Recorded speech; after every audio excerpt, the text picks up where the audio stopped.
Like करा, share करा आणि बेल आयकॉनला प्रेस करा. A7 न्यूजमध्ये आपले स्वागत. हिंगोलीत स्मार्ट प्रीपेड मीटरला ग्राहकांचा विरोध.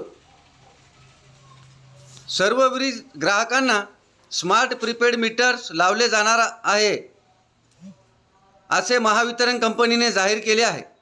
त्यामुळे स्मार्ट प्रीपेड मीटरला हिंगोलीत ग्राहकांनी विरोध दर्शवून या संदर्भात गुरुवारी कार्यकारी अभियंता RM चव्हाण यांना निवेदन देऊन सक्तीने मीटर लावण्याचा प्रयत्न केल्यास त्याच्या जोडणीला प्रखर विरोध करून आंदोलन करण्याचा इशारा दिला आहे.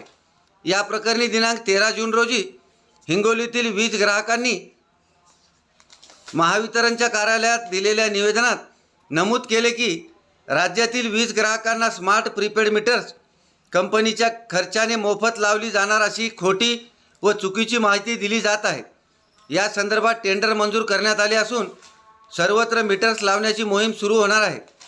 वास्तविक हे मीटर्स मोफत लावले जाणार नाहीत. महावितरण कंपनी, खाजगी वितरण कंपन्या आणि सरकार यांच्या हितासाठी खाजगीकरणाच्या वाटचालीतील हा पुढचा टप्पा म्हणून ही योजना अंमलात आणली जात आहे.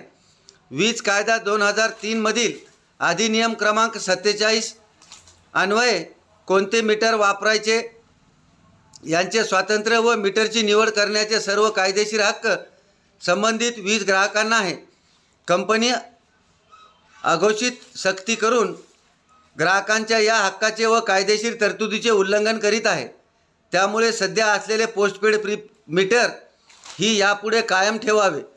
महावितरण कंपनीने मंजूर केलेल्या टेंडरनुसार मीटरचा खर्च 12,000 रुपये प्रति मीटर याप्रमाणे आहे. प्रीपेड मीटरसाठी केंद्र सरकारने प्रति मीटर 900 रुपये अनुदान वगळता प्रत्येक ग्राहकामध्ये कमीत कमी 11,100 रुपये प्रति मीटर कर्ज काढून केला जाणार आहे. या कर्जास वीज ग्राहकाकडून मान्यता नसून हे मीटर व होणारा खर्च आमच्यावर लादू नये अशी मागणी करण्यात आली आहे. त्यामुळे स्मार्ट प्रीपेड मीटरला वीज ग्राहकाकडून नकार दर्शवण्यात आला असून सक्तीने मीटर लावण्याचा प्रयत्न केल्यास अशा सक्तीच्या जोडणीला वीज ग्राहकाकडून प्रखर विरोध करून वेळप्रसंगी आंदोलन केले जाईल असा इशारा देण्यात आला आहे. निवेदनावर नंदकिशोर तोष्णीवाल, शेख नईम शेख लाल, अनिल नेनवानी, सुमित चौधरी, प्रकाश इंगोले, माजी नगरसेवक महबूद बागवान, शेख बासित, शेख रफीक, शेख आवेज, जुबेर मामू, आजिम शेख आदी वीज ग्राहकांच्या साक्षऱ्या आहेत. A7 न्यूजसाठी अनिस अहमद, हिंगोली.